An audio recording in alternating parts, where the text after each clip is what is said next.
Halo Sobat Kompas TV, bertemu lagi bersama saya Dea Davina di Top 3 News Kompas TV. Saatnya kita update 3 berita terpopuler yang terjadi hari ini, hari Senin 21 Juni 2021.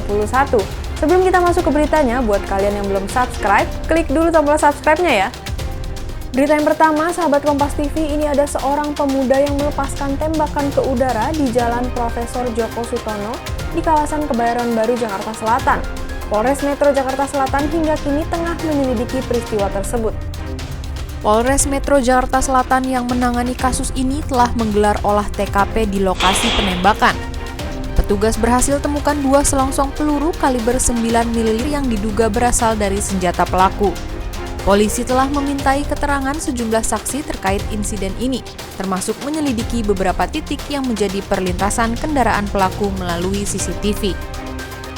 Ya, pada prinsipnya kita dengan tim melakukan olah TKP, kemudian di lokasi tersebut memang ditemukan 2 selongsong, dan itu sudah kita amankan. Kemudian kita juga melakukan pemeriksaan saksi-saksi, sampai saat ini juga masih berjalan, di samping upaya-upaya penyelidikan yang sifatnya saintifik lainnya. Kira-kira seperti itu. Untuk korban jiwa, apakah ada korban jiwa? Sampai dengan sekarang tidak ada. Dari hasil penyelidikan kita juga tidak ada korban jiwa maupun korban yang sifatnya kerugian materi. Selanjutnya, sahabat Kompas TV, ini ada sejumlah warga dari Pulau Madura yang mendatangi kantor Wali Kota Surabaya untuk protes terkait adanya penyekatan swab di Jembatan Suramadu. Para pendemo meminta pemerintah hanya melakukan tracing serta swab di daerah tertentu yang banyak terpapar COVID-19. Wali Kota Surabaya Eri Cahyadi juga akhirnya menemui pendemo dan menjelaskan aspirasi masyarakat Pulau Madura ini akan disampaikan ke Gubernur Jawa Timur dan Satgas COVID-19 Provinsi. Tiap hari kalau saya ngomong Madura, iku hatiku yo bingung. Karena apa? Ngapunten, mohon maaf saudara-saudara. Kalau jenengan tanya saya, saudara saya masih di Bangkalan semuanya. Karena orang tua saya, kakek saya sudah dari Bangkalan. Jenengan mau tanya, saudara ada Mas Mul di sana, dokter kandungan itu saudara saya. Itu yang saya lakukan. Kalau jenengan ada yang tanya, ini yang buat saya sedih ketika dikatakan diskriminasi. Karena apa? Yang dilakukan penyekatan, yang dilakukan swab, itu bukan kebijakannya Wali Kota Surabaya. Saya hanya menjalankan apa yang diperintahkan oleh Forkompinda. Sehingga insya Allah saya dan Bupati Bangkalan itu sama-sama hanya menjalankan tugas. Tadi saya sudah koordinasi dengan Forkompinda. Pak, insya Allah sudah saya sampaikan. Karena itu mohon maaf, kalau kami sehingga keluar SIKM ya nggak, berlakunya 7 hari, itu karena pendapat siapa, insya Allah itu disampaikan Pak Kapolres lewat rapat Forkompinda. Berita yang terakhir, sahabat Kompas TV, ini soal pengetatan PPKM Mikro di DKI Jakarta. Sebanyak 10 ruas jalan di DKI Jakarta akan dibatasi mulai malam hari ini. Hal ini dilakukan untuk mencegah adanya kerumunan masyarakat. Pembatasan jalan ini akan berlaku mulai pukul 9 malam hingga pukul 4 pagi. Petugas gabungan akan berjaga dan memasang pembatas jalan di wilayah tersebut. Pengecualian dilakukan untuk para penghuni hingga tamu hotel di wilayah tersebut. Mulai malam ini nanti akan kita lakukan pembatasan mobilitas pengguna jalan. Ya. Ada 10 titik yang akan kami lakukan pembatasan. Saya ulangi pembatasan. Jangan nanti dipleseti lagi nanti dibilang lockdown apa segala. Tidak ada ini. Ya. Ini pembatasan.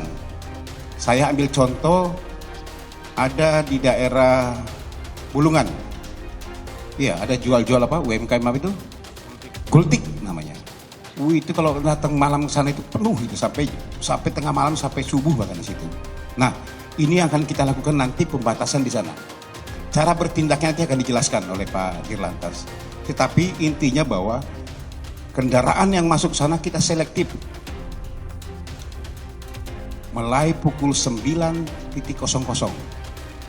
sampai dengan pukul 4.00. ada 10 penggal jalan yang kita lakukan pembatasan. Kenapa jam 9? Nah, ini saya edikan lagi, biar nggak dipeleseti lagi. Karena kan ada aturan, jam 9 malam itu sudah harus, aktivitas sudah harus selesai. Restoran sudah harus tutup, kafe sudah harus tutup, semua harus tutup. Ya, ini upaya kita untuk membatasi terjadinya kerumunan crowd di situ yang bisa mengakibatkan penyebaran COVID-19. Walaupun tetap jam-jam sebelumnya kita lakukan patroli, kita lakukan pembubaran, kita lakukan operasi justisi di situ. Tetapi preventive strike yang kita lakukan, pencegahan yang paling kita lakukan adalah kita membatasi mereka masuk ke dalam di penggal-penggal jalan tersebut. Nanti akan kita alihkan. Di mana-mana saja yang perlu kita batasi, berdasarkan hasil survei yang kita dapat bahwa sering terjadi kerumunan dan kemungkinan akan terjadi penyebaran COVID-19 di situ. Yang pertama adalah, ya saya sampaikan, kawasan Bulungan tadi. Yang kedua di daerah Kemang. Yang ketiga di Gunawarman dan Senopati situ. Yang keempat daerah Sabang, sering terjadi kumpul-kumpul di sana. Juga daerah Cikini Raya, Jalan Asia Afrika yang kemarin Sate Taichan sekarang lagi marak di sana, itu orang kumpul seperti nggak kenal, bahwa nggak tahu atau nggak sadar bahwa sekarang ini COVID lagi gila-gilaan di Jakarta ini.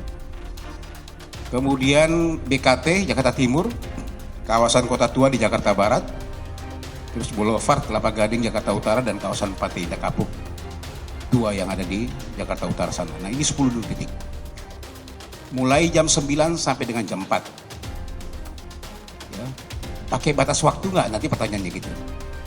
Ini kita melihat situasional. Kalau masyarakatnya sudah sadar di situ, yang sering nongkrong di sana, sadar bahwa memang ketentuan tidak boleh kerumun-kerumun lagi. Ini COVID sudah gila.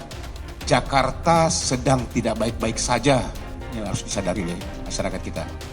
Nah, pakai batas waktu enggak? Nanti melihat situasional. Ya, apakah cuma di 10 titik situ, 10 titik saja itu?